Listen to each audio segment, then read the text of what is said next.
Bonjour monsieur. Bonjour mon très cher frère. Monsieur, dites-nous un peu, nous sommes où? Nous sommes dans l'enclos de l'Institut Molongi. Institut Mulongi, ça se situe où?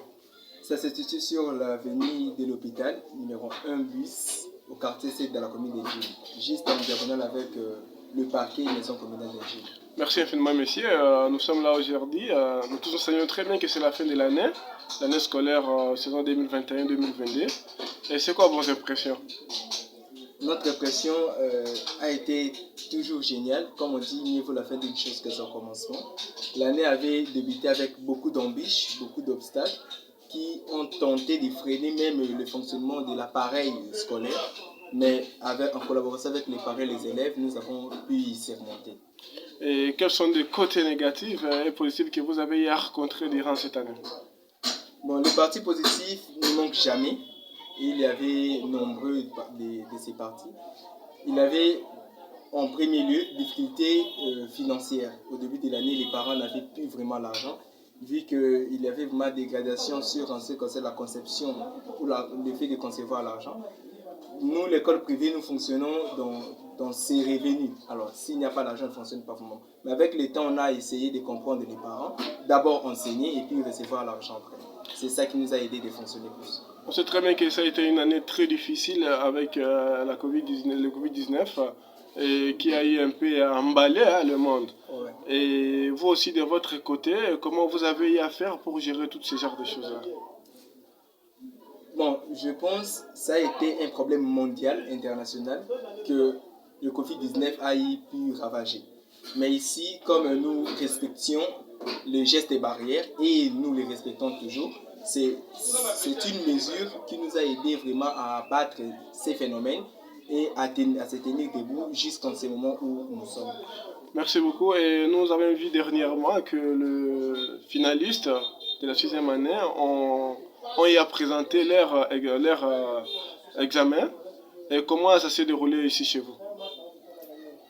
L'examen pour les finalistes, tout comme dans les 4 dernières années qui sont passées, l'examen se passe toujours bien parce que je pense dans l'émission précédente, je vous avais déjà dit comment nous préparons nos enfants, c'est déjà au préalable.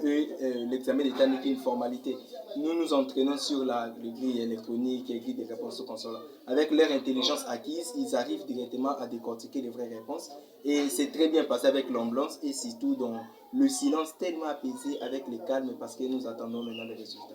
Vous êtes informé que c'est parfois dans 15 ou 10 jours que les résultats seront publiés selon de chargé de l'EPSP. C'est quoi votre impression? Aujourd'hui, on vient d'échanger un peu la manière de faire les choses. C'est maintenant dans 15 ou 10 jours que les résultats seront publiés. Vous attendez quoi particulièrement, vous? Il y a un adage qui dit les paroles s'envolent, mais les écrits restent. Mais les écrits sera considéré dans l'axe de l'accomplissement. Sera tellement éléphantesque et ça va tellement nous aider si dans 10-15 jours le résultat nous soit déjà disponible. Nous attendons et nous encourageons aussi les efforts consentis de la part du gouvernement en place. Et parlons un peu alors maintenant de l'Institut Mulongi à qui vous êtes le directeur chargé des études, si je ne me trompe pas. Et dites-nous un peu, quelle est votre invitation que vous lancez à tant d'autres parents qui n'ont pas eu encore envoyé leurs parents dans votre école?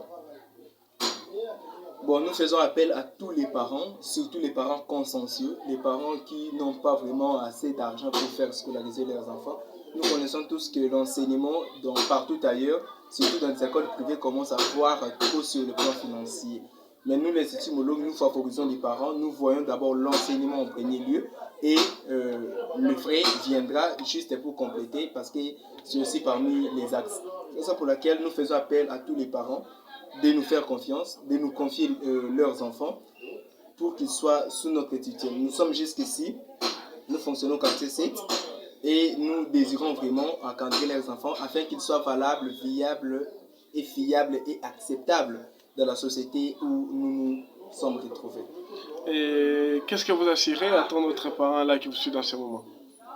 Nous les assurons la réussite. La réussite dont nous parlons, ce n'est pas la réussite de Kolonga, en vrai, mais c'est la réussite mentale d'abord. Parce que plusieurs élèves ont déjà dans leur tête qu'on n'échoue jamais. si on paye les fonds reçus.